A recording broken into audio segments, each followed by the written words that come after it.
My in-laws have moved to a new designer apartment and are living freely. One morning, my father-in-law scolded me for not being able to see her husband off. "Why didn't you see your husband off to work?" What were you thinking? "I got a call for work and just couldn't see him off," I answered.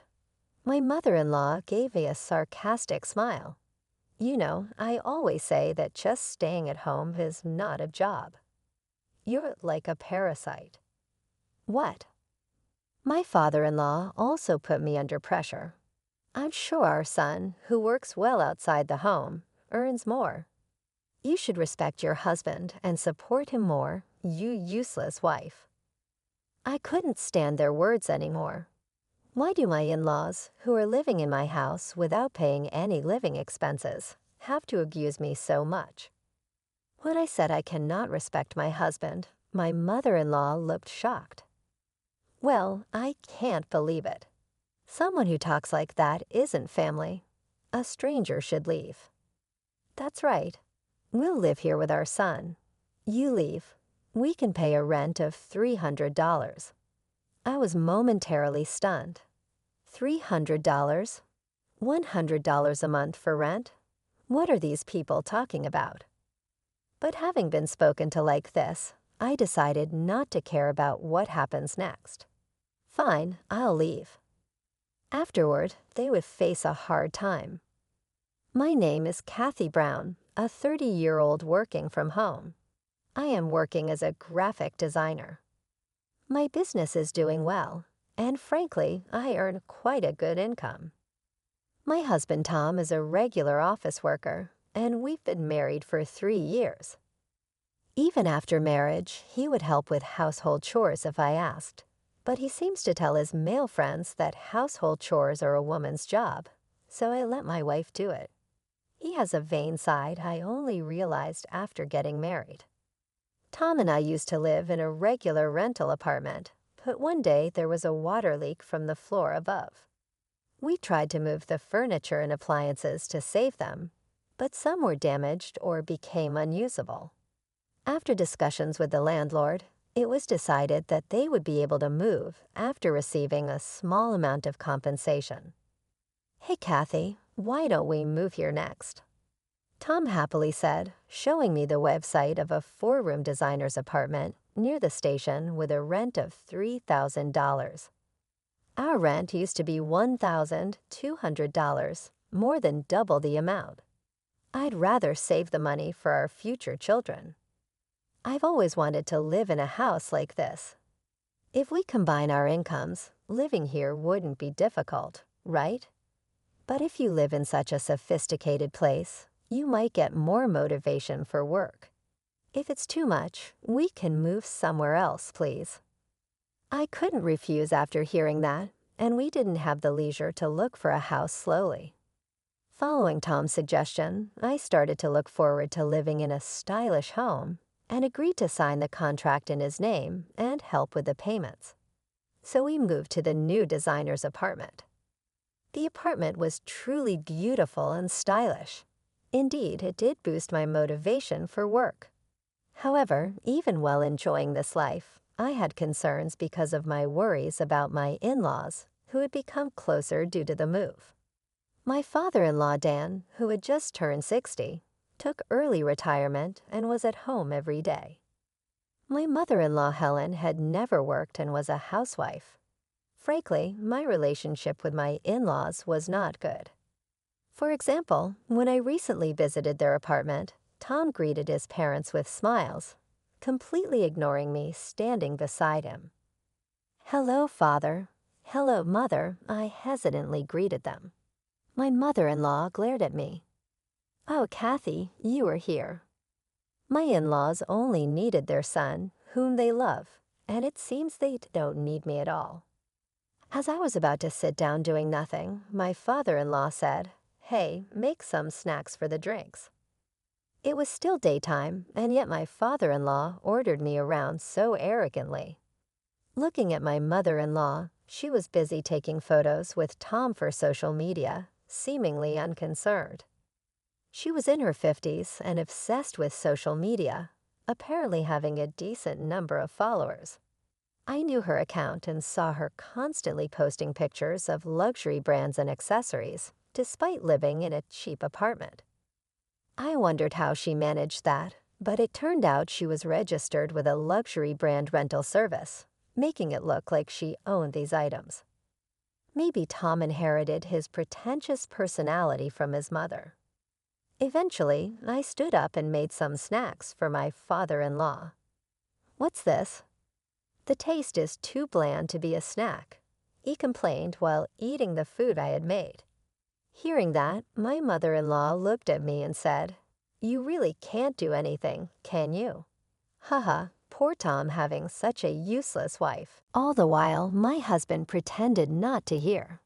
Since the beginning of our marriage, he had always wanted to please his parents. When we moved and became closer, we were still living separately. I thought it best not to involve myself too much with them.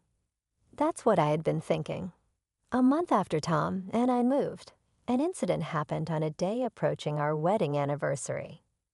My wedding anniversary was just approaching, so I bought a lot of ingredients to have a small celebration at home and was about to toast.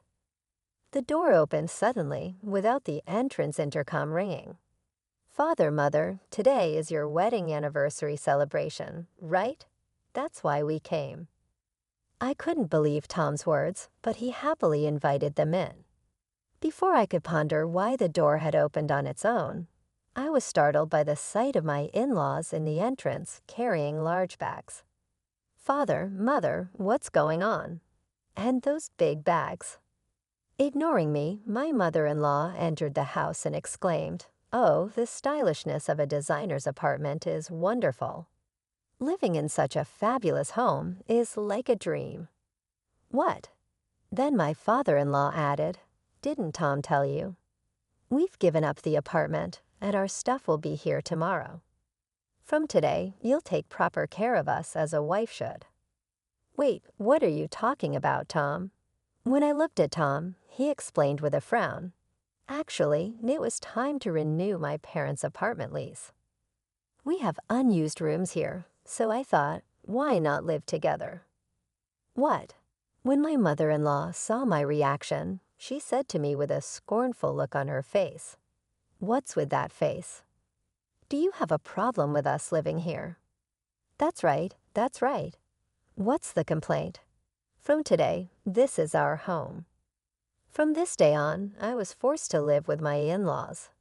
Life afterward was a continuous struggle. My father-in-law gave me orders in an overbearing manner, forcing me to buy alcohol and do chores. There was even a time when he threw laundry in my face. It seems that to my father-in-law, I was nothing more than a servant. Meanwhile, my mother-in-law, as if to boast about living here, took pictures of the apartment and posted them on social media with captions like "Our new home." They started using my clothes and shoes without permission, escalating their show-off behavior even further. Whenever I tried to speak up, both of them would say things that denied my personality. I was utterly exhausted by these daily occurrences. "The way your father and mother treat me is too awful," I complained to my husband Tom when he returned from work, but he just placated me without much thought. I was feeling discontent not just with my in-laws, who were the source of my stress, but also with Tom, who wouldn't take me seriously. One day, when I was almost at my mental limit, Tom came home irritated in the middle of a weekday.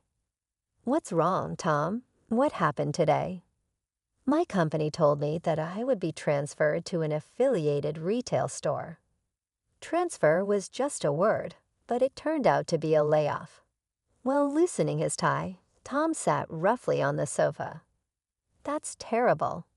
A transfer means things will get hard, won't it?"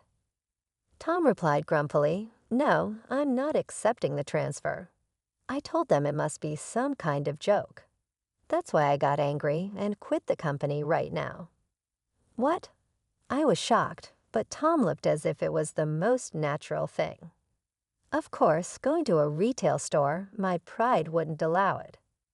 Don't just decide things like that on your own. What about the rent for this place? If you had followed the company's orders and transferred, at least you wouldn't have lost your job. Even as I vented my anger at him, Tom said, as if it was nothing, "Your income is nearly $10,000 a month, right? That should be enough to live on, so I'm counting on you for the living expenses and the monthly rent of $3,000. What? What are you talking about? And don't tell Dad and Mom about this. I don't want to worry them. Well, I plan to find a new job soon, so don't worry too much." I was really angry, but I couldn't just abandon my unemployed husband right away. From that day on, in addition to housework, I had to pay the living expenses and rent for 4 people by myself. As for Tom, he would leave the house every morning in a suit, trying not to let his parents realize he had quit his job. At first, I thought he was looking for a job, but he didn't return home all day. When I followed him, I found out he was gambling with his unemployment benefits. Even after a fierce argument, Tom didn't seem to change his mind. Instead, he started making sarcastic comments about me being busy with work. One day, while living such a life, Tom was arrogantly reading the newspaper at the dining table dressed in his suit. I had been working until late at night, so I was rushing around since the morning. I managed to prepare breakfast for my late-rising in-laws and Tom, and while doing the dishes in the kitchen, my mother-in-law spoke to me in a displeased tone. "Kathy, this fried egg is too hard." "What? I made it as usual, though." Then my father-in-law said, "I only eat soft-boiled fried eggs." "Make it again now." "What?" Just as I was about to argue, a call came in from a client, so I answered the phone. Tom, perhaps jealous that I was busy, clicked his tongue, gave me a cold look, and left the house without eating his breakfast. Finally, when I hung up the phone, my in-laws were standing in front of me with crossed arms, looking puzzled. "Father, Mother, is there something you need? You need to get your act together. How could you not see off your husband when he's going to work?" I answered timidly, despite being scared by my father-in-law's stern tone. "I got a call for work. I couldn't see him off." Then my mother-in-law laughed derisively. "You know, I always say that just staying at home is not a job. You're like a parasite." "What?" My father-in-law added pressure. "Obviously, our son's income from working outside is better. Respect your husband more, you useless wife. Respect Tom, who quit his job on a whim and doesn't even try to find a new one. Why do I have to be berated so much by my in-laws, who freeload in my house without contributing to expenses? I can't take it anymore." As my anger boiled over, I told them, "You two wouldn't understand, but I cannot respect my husband." As I spoke loudly and clearly, my in-laws looked shocked, their faces turning increasingly red. Well, I can't believe it. Someone who talks like that isn't family. A stranger should leave. "That's right. We'll live with our son, so you get out. We can pay about $300 for rent." I was momentarily dumbfounded. $300 for rent? What are these people talking about?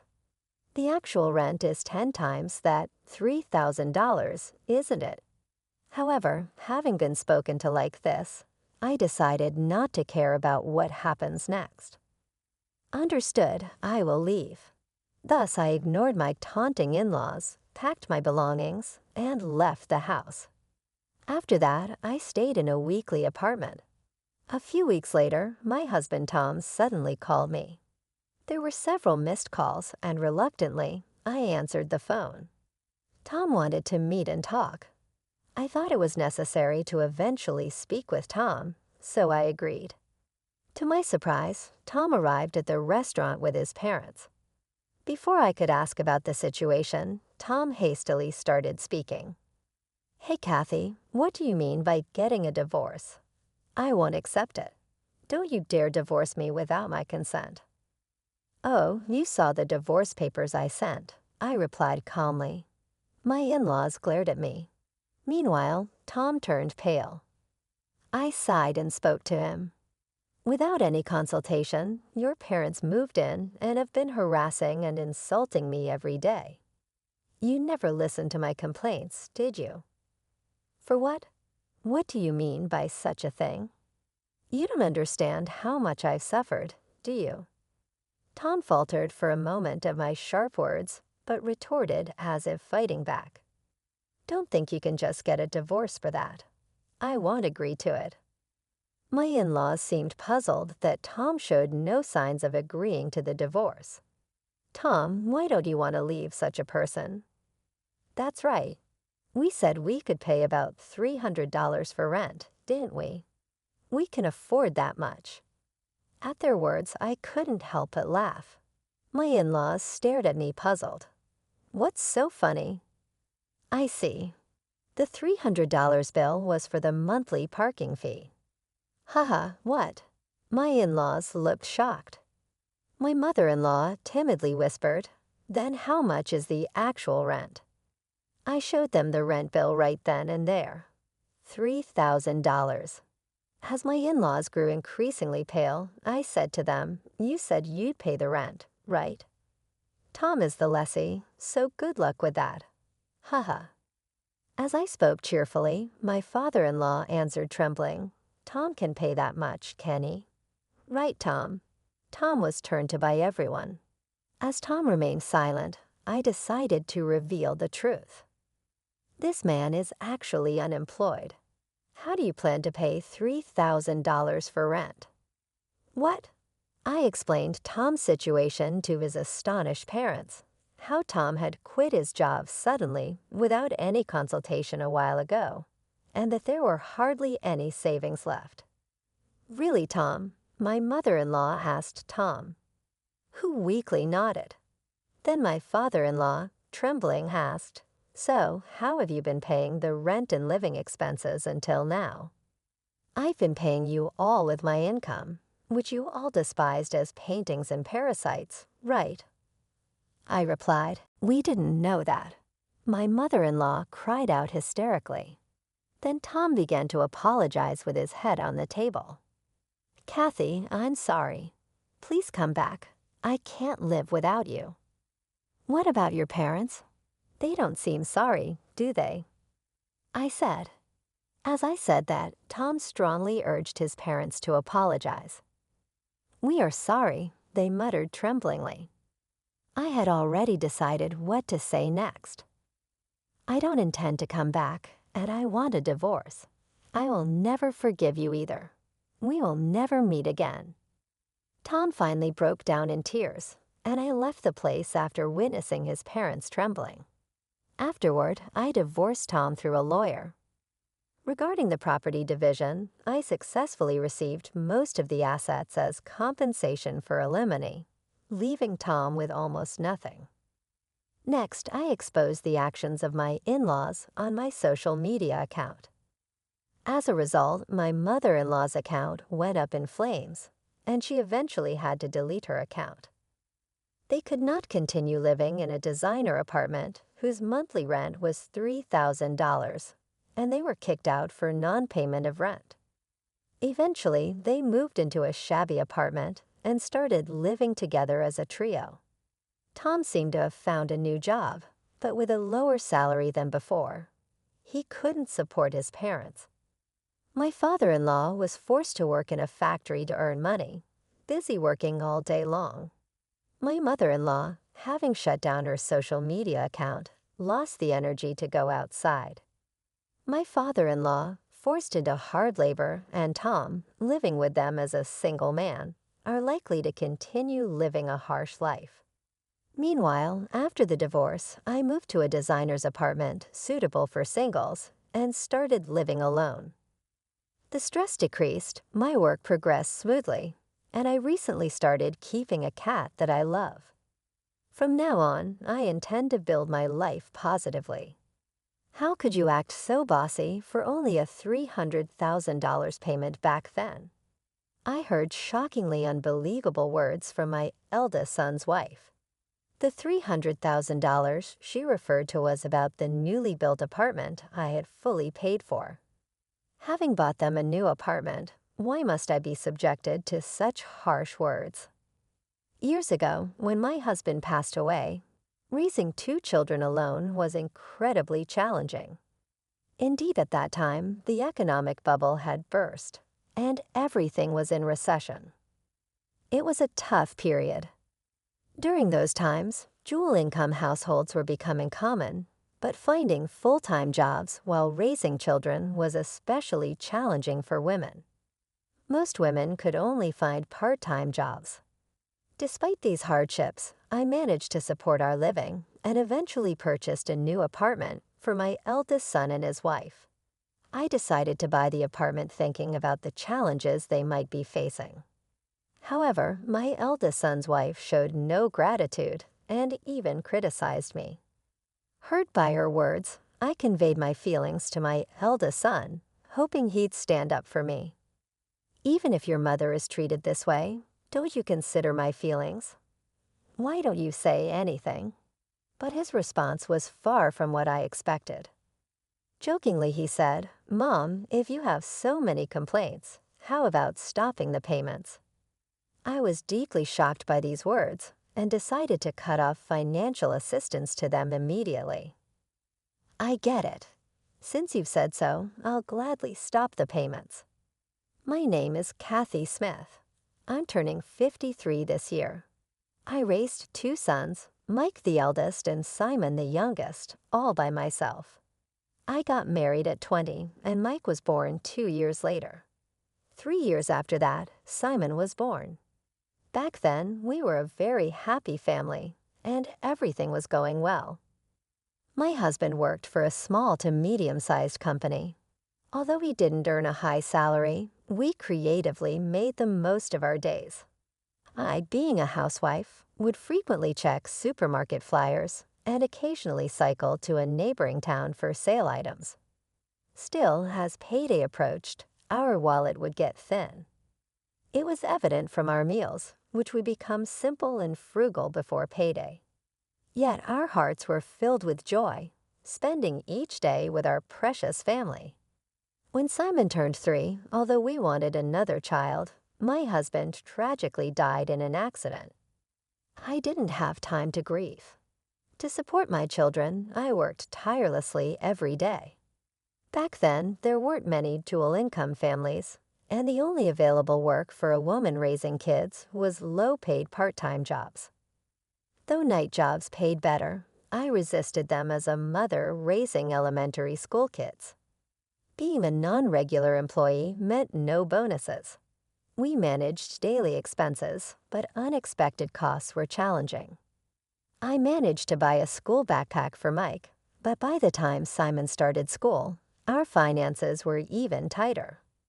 Unable to buy him a new backpack, he got teased for using a hand-me-down, and his elder brother Mike became a target too for standing up for him. Desperate to increase income, I began an affiliate marketing side business using the computer of my late husband. I had little knowledge about it, but researched online, set up a blog, and added affiliate links. Could I earn money from something like this? Skeptical, I continued blogging. Surprisingly, my blog became popular, earning me the title Queen of Affiliate Marketing. To my astonishment, I started getting magazine interviews and seminar invitations, which increased my income. Thanks to this, I gradually overcame our financial difficulties. My sons grew up, especially Mike, who made youthful mistakes, but we enjoyed our family time. However, as my income increased, I became complacent. I started attending more external activities and seminars. I often left home and gave my children more money. "Go ahead and eat what you like. I'll be home late again today, dear." During my absence, Mike began to hang out with bad friends and occasionally caused problems. At such times, my second son, Simon, gave me some advice. "Mom, you should stop giving Mike money so easily. His friends might be taking money from him.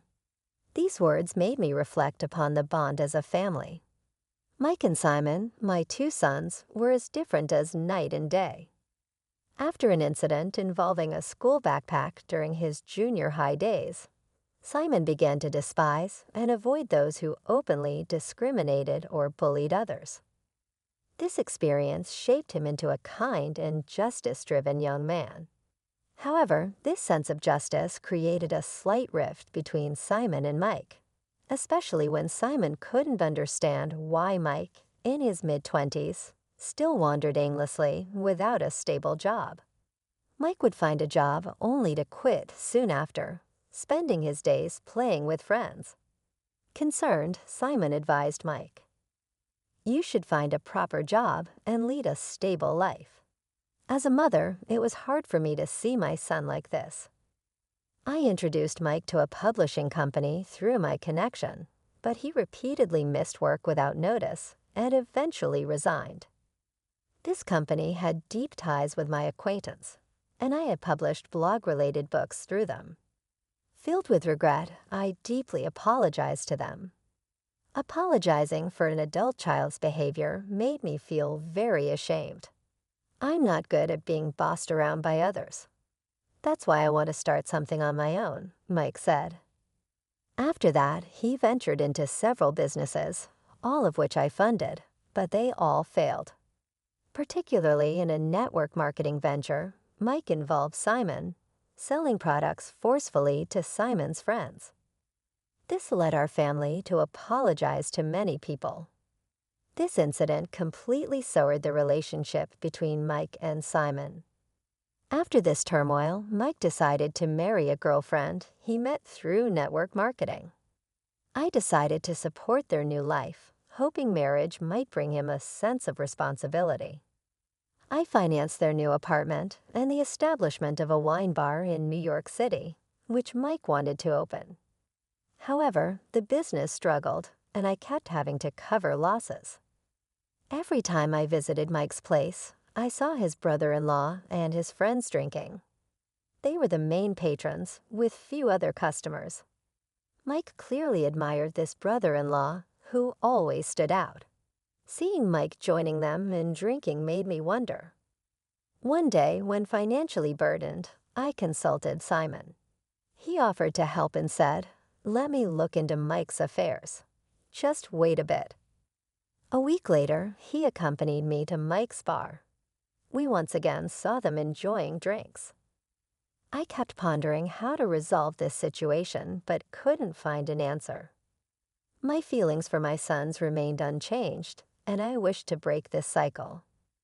For Mike to lead a more stable life, I approached him slowly and said, "Mike, if things continue like this, I might have to close this little bar. I've helped in many ways, but I'm not doing charity." To my surprise, Mike's wife reacted more than Mike. Drunkenly, she slurred, "Why are you suddenly so serious? If you want more customers, why not promote the shop more or bring your friends? It's ridiculous to say you'll close just because you don't have customers." I felt something off about her words. "But when you came to ask me for financial support, didn't you promise that both you and Mike would work hard together? And yet I see both of you drinking together. What does this mean?" Initially, communicating with my eldest son's wife was a bit awkward, but at that moment, I had something I desperately wanted to convey. Almost every day, I would see her and my brother-in-law cheerfully drinking together, and I couldn't help but wonder about their intentions. I couldn't resist asking her about it. I wasn't sure how she would respond, but instead, her brother answered, "Kathy, why are you bringing this up all of a sudden? We are co-owners of this shop, and if it fails, it will tarnish our reputation. To prevent that, we need your cooperation too," he replied with a hint of arrogance while relaxing in his chair. His response lacked a sense of responsibility and compassion as an adult and family member, and it sounded entirely careless to me. Then, as if to add insult to injury, Mike's wife chimed in, Kathy, are you struggling with how to spend money? If so, we can help you out a bit. I was irritated by her condescending remark, but I tried to control my emotions. However, I couldn't help but retort emotionally. Why would you say that? I financially supported both this shop and your new apartment. I've provided ample assistance without any conditions, so why do I have to be spoken to that way? I suddenly remembered the financial struggles and worries I had as a child. Just because I don't have money problems now doesn't mean I should forgive everything. I was questioning this perspective. Then Mike's wife said something outrageous to me. The amount for the apartment and the startup of this shop isn't that significant. Why are you so grateful for it? Or do you want us to be grateful to you? Her words deeply shocked me. How could they consider the money I had earnestly earned and provided them with as insignificant? Regardless of the amount, I was taken aback by their lack of gratitude. If that's how you feel, I'll stop my payments, I said, feeling upset. I decided to leave the shop with Simon. As we were leaving, I heard the elder son's wife taunt from behind. What? Running away when your position gets worse? Such a coward. I had no desire to respond and left the shop. A few days later, I received a call from Mike and his wife, asking me to visit their shop. After the previous incident, I felt foolish to continue financially supporting them, so I decided to halt all payments. As a result, their debts accumulated, and it seemed that Mike and his wife were getting numerous reminders about their unpaid bills. Though reluctant, I decided to respond to Mike's summons. When I told Simon about it, he assured me, "It's okay, I'll go with you." His words gave me courage, and we both headed to Mike's shop. Upon arrival, not only were Mike and his wife there, but surprisingly his brother-in-law was present too. "Hello, Kathy. This is just a regular meeting, right? Why did you bring a strong backup?" His wife's brother teased upon seeing Simon. Hearing this, Mike clarified, "That's my brother." Since my family and Mike's brother-in-law hadn't properly met since Mike's wedding, he had probably forgotten about Simon. To that, Simon reintroduced himself.